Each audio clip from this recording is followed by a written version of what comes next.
Welcome to the writer reads The Strays of Lunar One, Book 1, The Unwilling, Chapter 11, Adaptation. Lewis's stomach rumbled, and Oliver gave a guilty start. He'd been so busy talking, he'd forgotten to set the replicator. Steak? He asked, and Lewis's body came to attention. If he'd been in wolf form, his ears would have pricked. Oliver inspected the settings and was relieved to find steak was an option. It was probably just reconstituted protein, but it would do. He tapped in the request, surprised when Lewis laid a hand on his shoulder. It won't be raw, will it? Oliver slid him a sideways glance. Do you want it to be? The man's features twisted in distaste. I'd rather it wasn't, but if that's what my wolf needs. Oliver shook his head, glad to hear the phrasing I and my wolf so close together. Maybe it had something to do with Lewis working with him for so long, or the effects of living on Lunar One with wolves in close proximity. Maybe he wouldn't reject his wolf because of what Amy and her people believed. Whatever it was a major step forward. He remembered Harper's assertions and almost regretted he couldn't let Lewis have the full run of the suite. Still, it was early days yet. With the replicator running, he opened the panel concealing a fold-out table and chairs. Lewis watched him, man and wolf, peering through his eyes, and Oliver knew if he'd been in hybrid form, his ears would have been twitching. You okay? He asked, and Lewis frowned. It's like there's something else under my skin, he admitted, and I don't want to let it out. That's normal, Oliver assured him, but that thing beneath your skin, it's still you. It's just another facet of you. Lewis looked like he wanted to argue, but instead he lifted his hand and gave it a long, hard stare. Oliver watched him, listening as tendon and bone shifted as the human gave way to the hybrid. But not all of the human, he noted, and was as impressed as hell. Lewis caught his look. Just don't, he said wearily. The ding of the replicator saved Oliver from having to answer, and he pulled out the baking tray, finding serving tongs, plates, and cutlery. Whether or not Lewis was grateful for the consideration became a moot point when the changeling dragged the tray from his hands and carried it to the table, shifting from human to hybrid in the blink of an eye. He almost made it before he gave in to his wolf and buried his muzzle in the heaped meat.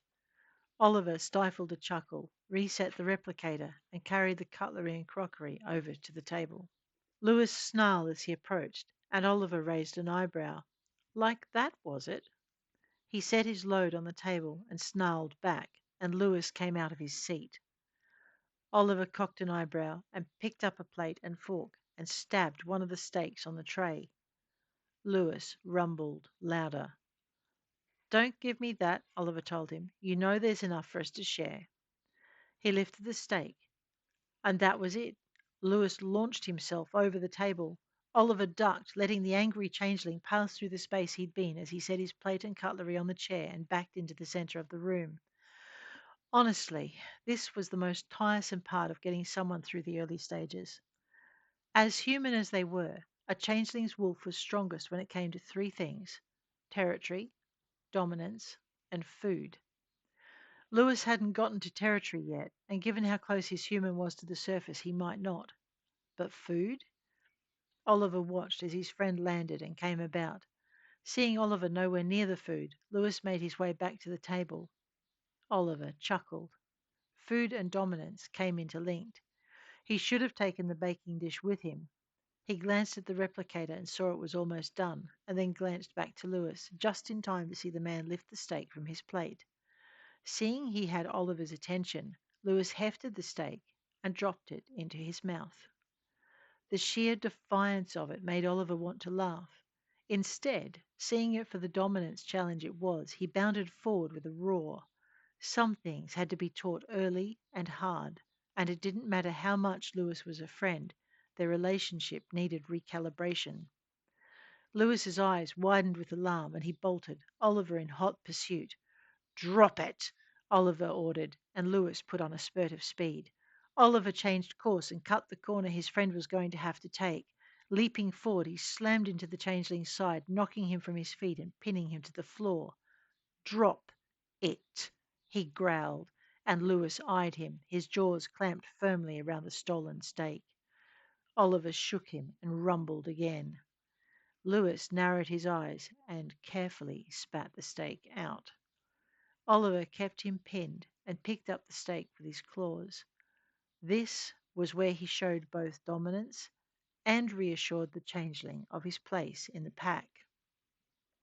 Making sure the new were could see him, he gripped the steak with his teeth and then tore it in half, offering Lewis the piece he wasn't holding in his mouth.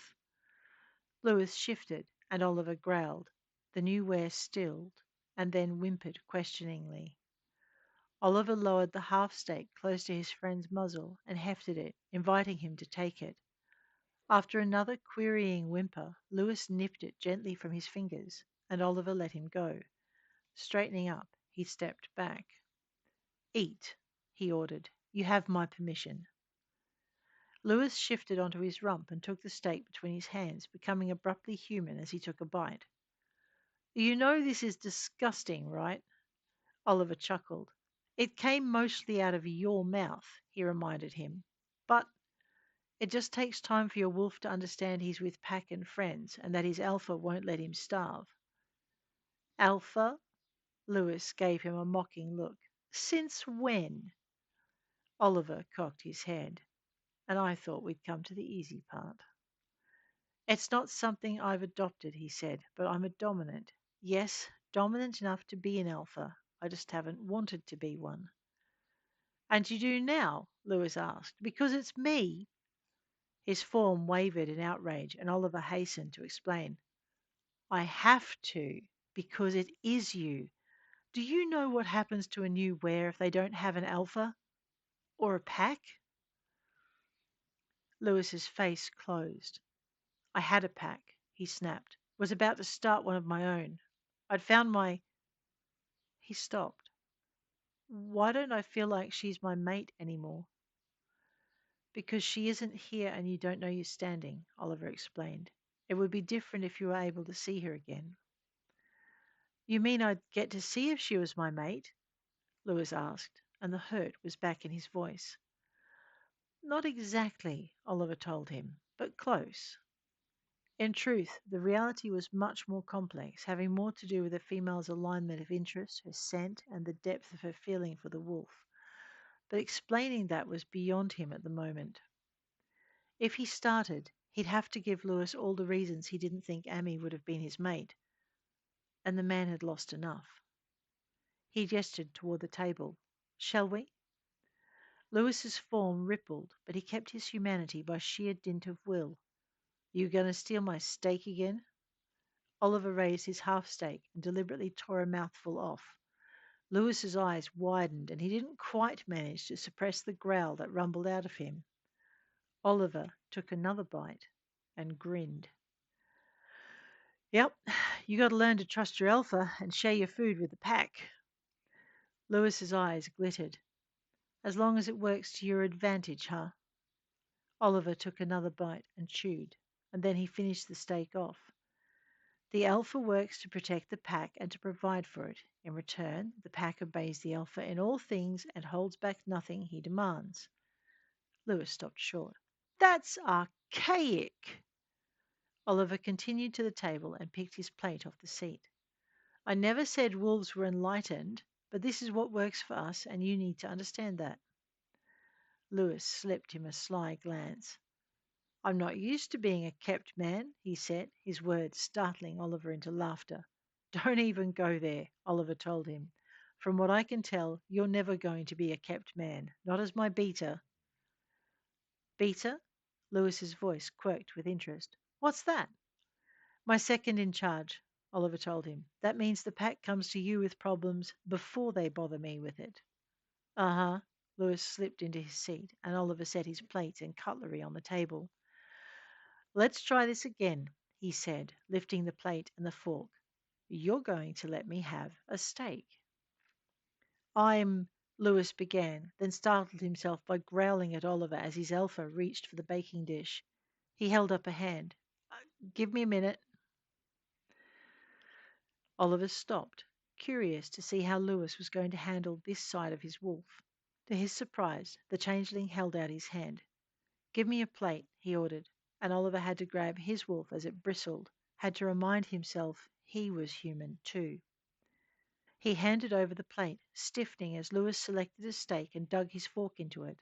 His friend's hand trembled as he set the steak on the plate and then held the plate toward Oliver. Oliver took it, snatching the offering from Lewis's hand before the man's wolf could surface. There was a momentary flare of amber and Lewis snarled, but he grabbed the table with his other hand and used it to anchor himself to the reality of sharing. "Thank you, Lou," Oliver managed, and warily seated himself across from his friend. He kept the chair pushed back and watched as Lewis also took a seat. The first bite would be proof of how much control Lewis really had. To his surprise, it was enough that his friend only twitched as he cut the steak and put the first piece in his mouth. He relaxed as the meal progressed. As a first meal, it went a lot easier than Oliver had expected, although some things remained the same. He watched as Lewis finished the baking dish and carried it back to the replicator. His nose twitched as he caught the scent of the other steaks Oliver had prepared. "Are those mine?" he asked, and Oliver nodded. "Yes, but leave them there and go sit back down. I'll bring them." Lewis cocked his head. "More pack training?" Oliver nodded. "Pack hierarchy has to be reinforced, or your wolf won't understand it." "Well, that wouldn't matter too much if it was just the two of us. It will cost you your life once there are other wolves around." Lewis cast another look at the replicator, but Oliver stood and he managed to turn himself around and walk back to the table. "How many other wolves are we talking?" "I'm talking lupar territory," Oliver told him, and Lewis stopped, his hand on the back of the chair. "You what?" "It's the only place the Justiciars can't come," he explained, and Lewis wrinkled his lip in scorn. "So you'll be okay." Oliver sighed and crossed to the replicator. "Sit," he said. "I'll fetch your food." Lewis sat, his human face taking on a very unhappy cast. Oliver wondered what was on his mind, but didn't ask. Instead, he focused on getting his packmate the food he needed. As he set the baking dish in front of him, Lewis drew the extra plate over and chose two steaks. Then he pushed the dish into the center of the table. "Help yourself," he invited, picking up the salt shaker. Oliver had to admire his friend's determination. Most new wares let themselves be torn by the loss of their humanity, and the heavens knew Lewis had more reason than most to do the same, but he was already pushing to the next marker of control. "Are you okay?" he asked, using the one question guaranteed to cause a person in tentative control to lose it. Again, Lewis gestured toward the plate. "Eat," his friend ordered, adding, "Please, Alpha." Oliver felt regret mingle with sadness. Lewis's form was instinctively correct. With an effort, Oliver pushed his feelings aside and rose.